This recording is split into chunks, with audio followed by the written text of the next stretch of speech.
আপনার আনন্দে আমাদের উদযাপন, বিয়ে হোক বা পার্টি, বহরমপুরে এবার luxury banquet hall at golden retreat. জেলায় একমাত্র পিলারলেস ব্যাঙ্কোয়েট, আছে স্পা, সালন, ক্লাব মেম্বারশিপের সুযোগও।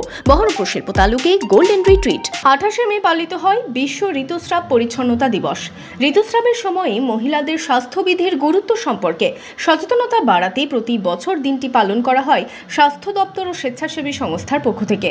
মঙ্গলবার জলঙ্গির ফরিদপুর গ্রাম পঞ্চায়েত অফিসে ঋতুস্রাবের সময়ে মহিলাদের স্বাস্থ্যবিধি সম্পর্কে সচেতনতা সভার আয়োজন করা হয় স্বেচ্ছাসেবী সংস্থার পক্ষ থেকে। এদিন অনুষ্ঠানে সামিল হন জলঙ্গি ব্লক স্বাস্থ্য আধিকারিক ডক্টর ওয়াসিম রেজা, সীমান্ত এলাকার বিএসএফ এর আধিকারিক, পঞ্চায়েত প্রধান ও স্বেচ্ছাসেবী সংস্থার সদস্যরা। আমরা দেখেছি যে অনেক গ্রামীণ এলাকাতে রুরাল পপুলেশন যারা রয়েছে তারা এই মেনস্ট্রুয়েশন হাইজিনটা সেভাবে ঠিকভাবে ফলো করে না।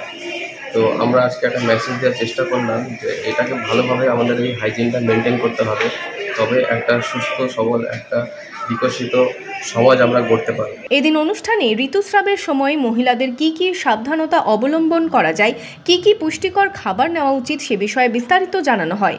নাটকের মধ্য দিয়ে তা বোঝানো হয়। কিশোরীদের পাশাপাশি কিশোররাও সভায় অংশ নেন। এদিন কিশোরীদের স্যানিটারি ন্যাপকিনও বিতরণ করা হয়। এই জায়গা থেকে আমরা যেটা দেখছি বা আমাদের বিজ্ঞানসম্মতভাবে যেটা উঠে আসছে যে মাসিকের সময় মেয়েরা যে কাপড় ব্যবহার করে তাতে বিভিন্ন সমস্যার সম্মুখীন হচ্ছে এবং বিভিন্ন সার্ভিক্যাল ক্যান্সার বা জরায়ুতে ক্যান্সার হচ্ছে, যেটা কিন্তু আমাদের আগামী ভবিষ্যতের জন্য খুব খারাপ। কারণ আমাদের পৃথিবীর ভারসাম্য রক্ষা করতে গেলে অবশ্যই মেয়েদের বেঁচে থাকতে হবে, কারণ জন্ম ধারণ ক্ষমতা কেবল মেয়েদের। সেই জায়গা থেকে আজকে যদি আমরা এই প্যাডের ব্যবহারটা যদি ছেলেদের মধ্যে দিতে পারি, তাই দুটো নাটকের মাধ্যম দিয়ে আমরা দেখালাম যে ছেলেরাও প্যাড মেয়েদের কিনে এনে দিক, বাড়ির মা বোনদের ছেলেরা নিজেরা কিনে এনে দিক। সচেতন করলেন, অবশ্যই একটা সচেতন করা।